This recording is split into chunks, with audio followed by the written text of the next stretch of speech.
right, well, here's something else. Yeah. Well, here's something else that maybe you will or won't care about. I have an article that several listeners have sent in from /film.com. Uh-oh. The headline, "The Pandemonium movie is not happening. Writers say Vince McMahon killed it." This is an exclusive. Of course, Pandemonium was, I believe, the film that they were going to do about Vince McMahon. We were doing Pandemonium Theater on 605, Swami's barking, where we would read the script because it was one of the worst scripts of all time in terms of wrestling accuracy. Completely inaccurate in every possible way. Well, you can't even call it inaccurate when it's not even close enough to the actual happenings to be called inaccurate. They just made shit up from fucking scratch. Yeah, I believe in the script they even tried to say that he found Jimmy Snuka. He was like doing pornos. I mean, it's just a horrible script. Well, remember, wasn't that the one where somehow Linda was joking with Vince about, hey, give me some butt sex or whatever? She was, I think, joking with Gorilla Monsoon that that's why they should sign Hulk Hogan, is because he's the kind of guy that makes women want butt sex. So that was this script, but let me go to this article here. Thanks to readily available information at our fingertips, we don't really have folk heroes anymore, but kayfabe is still alive thanks to the world of pro wrestling. I mean, sports entertainment. By the way, this is by B.J. Colangelo. Of those figures, there is no one quite as polarizing as Vincent Kennedy McMahon.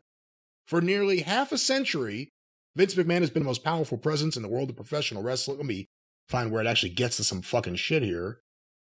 And heaven forbid anyone tells the story about Vince McMahon's countless shortcomings.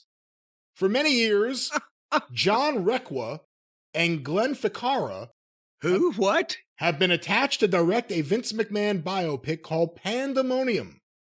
The project first picked up steam in 2017 with rumors that Bradley Cooper had been tapped to play the gruff-voiced businessman, but it's all been quiet on the cinematic squared circle for quite some time. In the years since, McMahon's public image has been irreparably tarnished, and he's currently treating the behind-the-scenes leadership struggles at WWE like an episode of Succession with suplexes. With a reputation in desperate need of redemption, we can officially say that Pandemonium is no more. Film's Vanessa Armstrong recently spoke with Requa and Ficarra about their new streaming series. Requa and Ficarra. It sounds like noises you make right before you're going to vomit. And asked about other projects they were attached to, including Pandemonium. Unfortunately, as Glenn Ficarra tells us, quote, Pandemonium is dead, sadly. According to John Requa, Vince killed it. We never in our career had the studio. We had the actor. Everyone was just like, let's make this movie. And Vince said, we're not making it, explains Requa. Pandemonium was only going to be made with the involvement and approval of WWE Studios, so even before McMahon counted out the project, we likely never would have gotten a truly authentic look at just how insidious McMahon has been for over 40 years. Compare the WWE-approved Ric Flair docuseries to the Vice Dark Side of the Ring episode, and you'll see what I mean.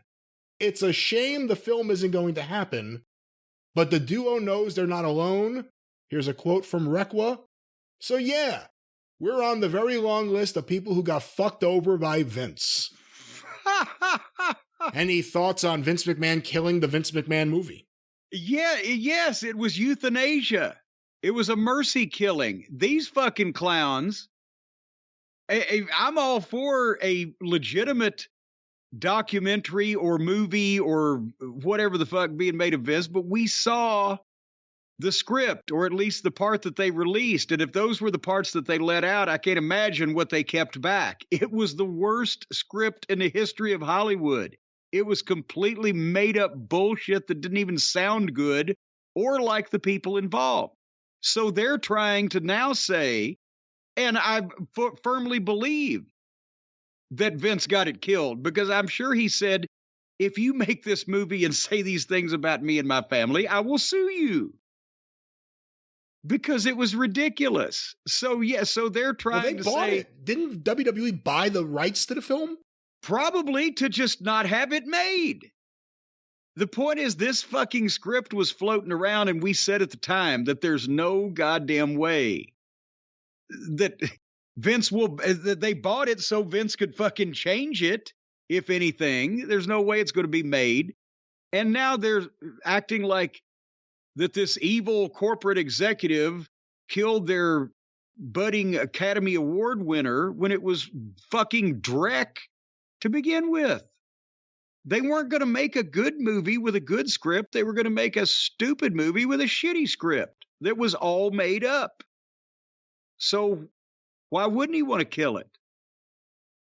And he saved us the viewing public the trouble of making it a goddamn bomb by preventing it from being made. Can you imagine if they did anything related to the script segments that we read, how bad it would be and how the wrestling fans would laugh at it?